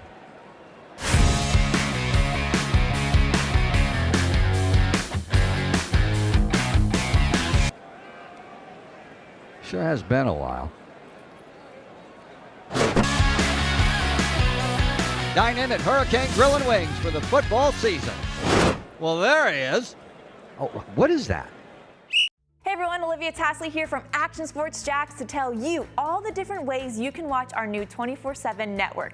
3 easy steps. You don't even need a pen and paper to write it down. Step number 1, download the app. Search Action News Jacks in your app store either on your phone or your smart TV. Then, once you're on the app, click on that little drop-down menu in the upper left-hand corner with the 3 little lines. That'll show you these options, and boom, right here, click Action Sports Jacks 24/7, and you will be brought to our continuous stream channel. That app can be accessed through all these different platforms, whether you have Roku, Fire TV, Smart TV, Apple TV, or Google TV. You can find our app. Now, if you don't have access to the app, don't worry. We still got you covered. We're across all social media platforms from Facebook, Instagram, X, YouTube, Twitch. We have a podcast channel. Plus, check out our short reels on our TikTok. Action Sports Jacks 24/7. It's on all the time and everywhere. Summertime means sizzling sales at Nimnick Buick GMC. The #1 Buick GMC dealer in Jacksonville has lots of inventory to choose from with their best price guarantee. Nimnick never charges above MSRP. You can save up to $10,000 off select new GMC Sierras or get rates as low as 1.9%. You know, I'm a truck guy. GMC Sierra, my trim level is an SLT. This one's an Elevation. Pretty good looking color as well. So here at Nimnick Buick GMC, you have a lot to pick from. My father-in-law, he drives this, an Enclave, so I feel like that GMC in the family. 2025 is coming around the corner, which means it's almost time to close out those 2024s this summer. You can schedule a test drive at NimnickBuickGMC.com, and while you're there, check your trade value and customize your payment options. Nimnick is there for you, even on Sundays. Visit the showroom on Phillips Highway or shop online at NimnickBuickGMC.com. Nimnick, your friends in the car business since 1941. GMC, we are professional grade. Okay, back we are, starting to wrap things up. Been a fun, busy edition of the Young and Norvelle show. Terry Norvelle, Patrick Young, of course, Brent Beaird with us. And Brent, I think you've got some breaking news that might have just come down around the University of Georgia program. Yeah, they do. Georgia has picked up a commitment from 5-star quarterback Jared Curtis. Okay. There have been a lot of people wondering where he might be going. And for both of you, Georgia needs one more 5-star, don't they? Yeah, sure they need one. Yeah, good for Georgia. Yeah, goodness gracious. That's good news. Jared Curtis, I've heard that name. Big-time recruit. Yes. Where's he out of? Do we know what state, or is he local? Or Yeah. Let me get some information from him in a minute. Yes. And dig that up for us. Real quick, Pat, you were asking about former Gators that might have gone away and come back to hurt Florida in basketball. We were just hypothesizing if that happened with the big guy. Number one, it could happen with Aberdeen. How about Aberdeen? You got to worry about him. But some guys that left, I don't think that Florida really played these guys, but they left and were good players. Nimhard went to Gonzaga. I don't think Florida ever played him. Did they ever face Noah Locke? Remember, Noah Locke went to Louisville and played good minutes for those guys. He went to Louisville and he went to Providence. Yeah, and they never faced Kenyatta Johnson. Keontae. I can't lie to you, man. I wish Florida would have ended up playing and he could play against them, but he was such a fun player Florida to watch. didn't have any ill will. They were just doing the best they, inside that, Duke Warner, he told me, he told Keontae that he shouldn't play. That was. And I can't blame Florida. Florida, anybody in the country could have taken him in, but you can't if you're Florida. But what a fun kid too. Played hard. I loved watching him play. I could not imagine Terry and Brent being told you can't play basketball. And that's the thing I did my whole life. Really? Yeah, no doubt. And actually having some great potential. Like he, I guess if not that the struggle is any different, but Keontae was projected to go to the NBA and all that stuff, so he kind of knew that he was going to be a professional. There's a lot of it's different if you don't think you have that you have a chance to make it as a pro. Yeah, definitely. This is such a bad comparison, but I think let me stretch this. When he played at Florida and after he left with his medical stuff, I used to say this, and I know he needed to have a little more bulk, but he might have grown into it. He always reminded me of a poor man's, and don't laugh at me, a poor man's Charles Barkley. He was undersized, about 6'5", played way bigger than that, played hard, and if he ever got into his grown man, added 20 more pounds, I still love watching Keontae Johnson play. Yeah, man. He played hard, seemed like a nice kid. He's one of those guys that I always envied because the game looks like it comes easy to him. Yep. Yeah. I really envy that about got better every year, right? So what did he ever make it in the NBA at all, or is he a cup of coffee guy? Is he in Europe? Probably. I would imagine he's probably in Europe. Yeah. He got drafted. He went to Oklahoma City Thunder. Yeah, I don't know if he ever made it. He's been up and down, but probably mostly in the G League. Good for him. He's getting paid to play basketball. Good for him. Good for him. Brent, any more notes? We're getting toward the end of the show. Yeah, Terry, I've got information on this quarterback now. 5-star quarterback, Jared Curtis. It was between Georgia and Oregon. He is at Nashville Christian. Okay. That's where he's playing. And Mike Bobo was very instrumental in his recruitment. So the guy that Georgia fans can't stand comes in again. Isn't that funny how Bobo is just there's probably some anti-Bobo Georgia fans out there going, yeah, he's going to bring him on campus and ruin him. He'll ruin him. Yeah. Oh, yeah. Hey, Pat, what we're talking about here is, and I'm sure you've seen this in basketball, but Mike Bobo is an assistant coach at Georgia, longtime coach. He is offensive coordinator and quarterback coach. And he is the convenient scapegoat for everything and anything that bad that happens to Georgia.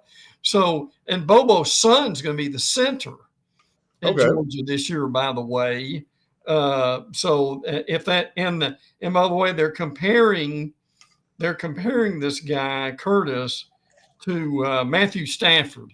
So if he's anything like Matthew Stafford, that's a pretty good pickup. Wow. Hey, guys, a little bit of breaking news and kind of a sad story. Hopefully it's not true, but out of the NFL, in an unceremonious end to one of the greatest Raven careers, Baltimore has released kicker Justin Tucker on Monday, parting ways with the NFL's most accurate kicker, who, of course, is being investigated by the league for sexual misconduct. This has been going on for a while, but yeah, this is a guy, I mean, right in, hopefully was not a sexual misconduct situation. I don't want anybody, obviously, in that situation. But, I mean, this is a guy, plays kicker, but, I mean, wasn't it 2 years ago? I mean, people were just, I mean, you heard it, the most accurate kicker ever. Yeah. Just a great kicker. It looks like his career's over. And certainly, why would these people lie? This will play it out. Yeah. I'm reading here. Because Tucker was banned. He has 16 different massage therapists have accused him of misconduct. Oh my! Two of them, many therapists refused to work with him again, and 2 spas actually banned him from returning. Man.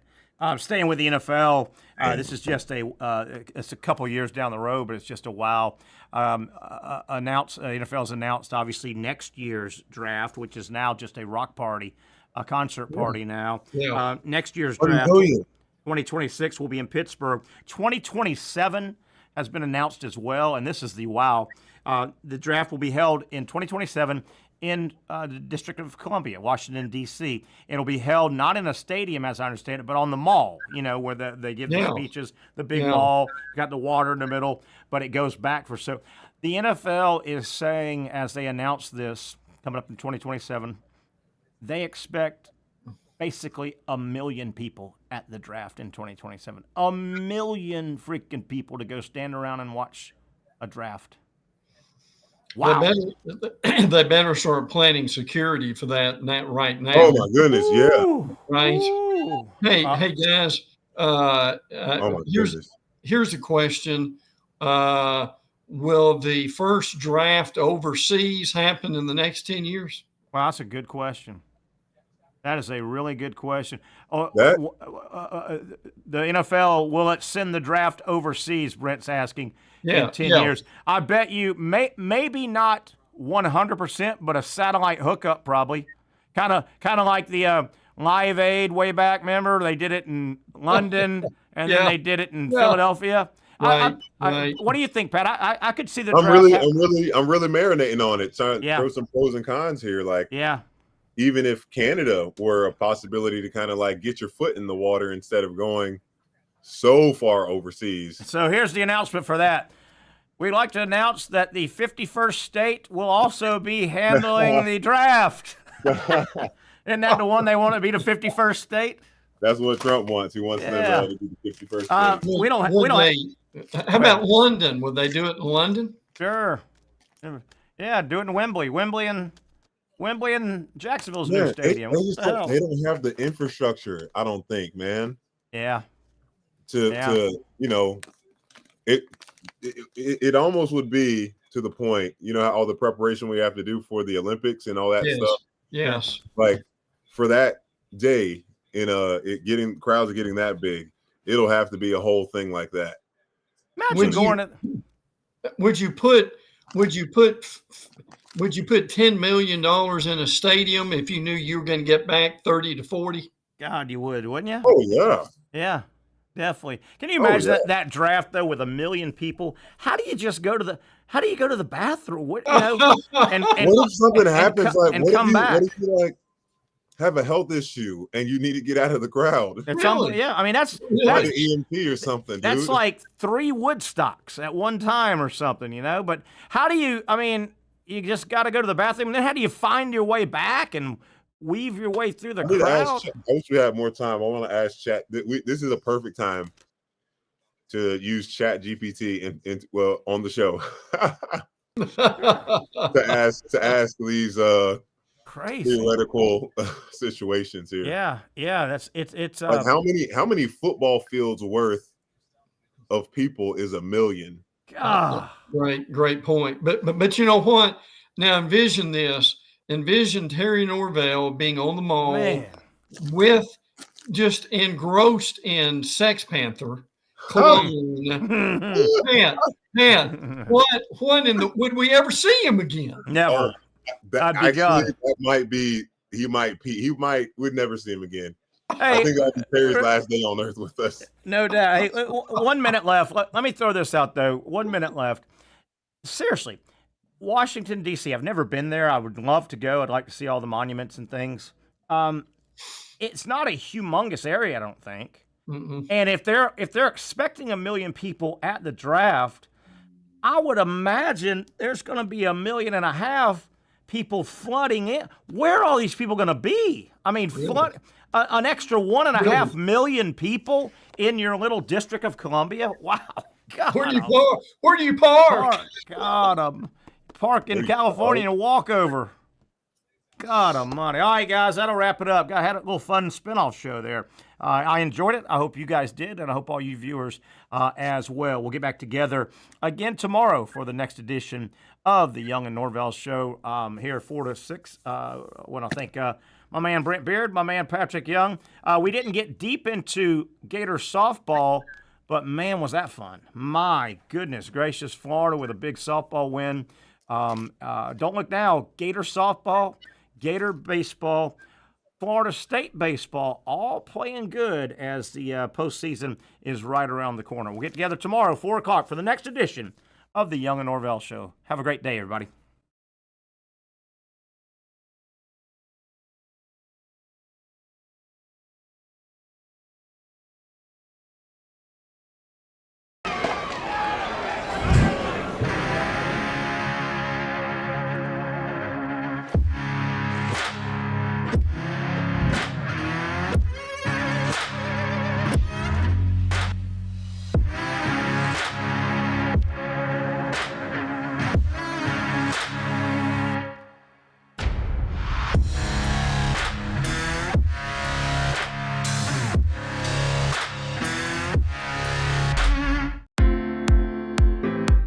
At Southeast Orthopedic Specialists, we know pain and injuries can stop you from doing what you love. This is why our board-certified orthopedic specialists offer the latest in both non-surgical and surgical treatment options and create a treatment plan tailored to your unique lifestyle and goals. So, whether it is a sports injury or that nagging pain that's keeping you from doing what you love, our team has the right treatment for you. For more information or to schedule an appointment online, visit our website.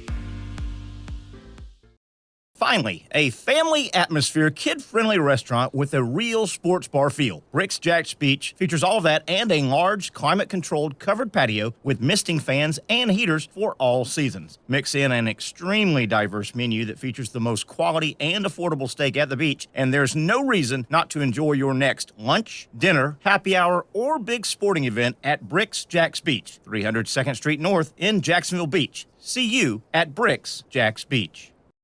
You really got to hand it to him. Hold on. The previous play is under further review. I'm not sure what he could review, but okay.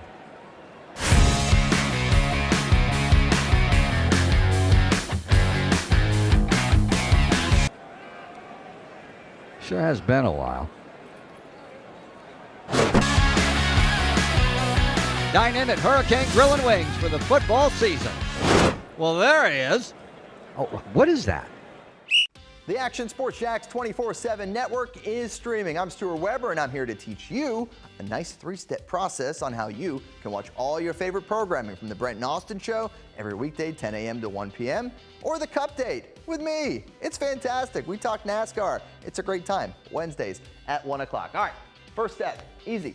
Download the Action News Jacks app. You probably already have it downloaded on your phone, so you might already have that one taken care of. Step 2, see that stack of pancakes up there? You click that stack of pancakes, and it's going to bring down step number 3, which is a full screen of all the different streams that you can click on, including the Action Sports Jacks 24/7 stream. You click that, the video's rocking and rolling on your mobile device, you're watching all the shows you want to, and you're having a good time. You can also do it on your smart TV with the Action News Jacks Now app, I do it on my Samsung TV at home. It's a great way to watch it on a nice, large screen for all the content. That's the Action Sports Jax 24/7 network. Hope you can find it. You trust CGC to make your water great, and now you can trust CGC with your plumbing needs as well. Fast, convenient scheduling, licensed and insured. A quick call away at 904-552-1242. You never know when you're going to have an issue with a shower, toilet, or maybe it's a sink that sometimes is easy to fix. All right, let's be honest. I'm not fixing anything. I'm totally staging this because when I have a plumbing problem, I call CGC Water Treatment and Plumbing. Trained professionals, transparent pricing, customer satisfaction. Small problem or even a bigger issue. Maybe you need a new tankless water heater or something a bit more intricate. The experts with 25 years of experience at CGC Water Treatment and Plumbing can do it all. Call 904-552-1242 or visit cgcwater.com. That's 904-552-1242 or cgcwater.com. CGC Water Treatment and Plumbing, an authorized independent Connecticut dealer. Florida license number CFC 14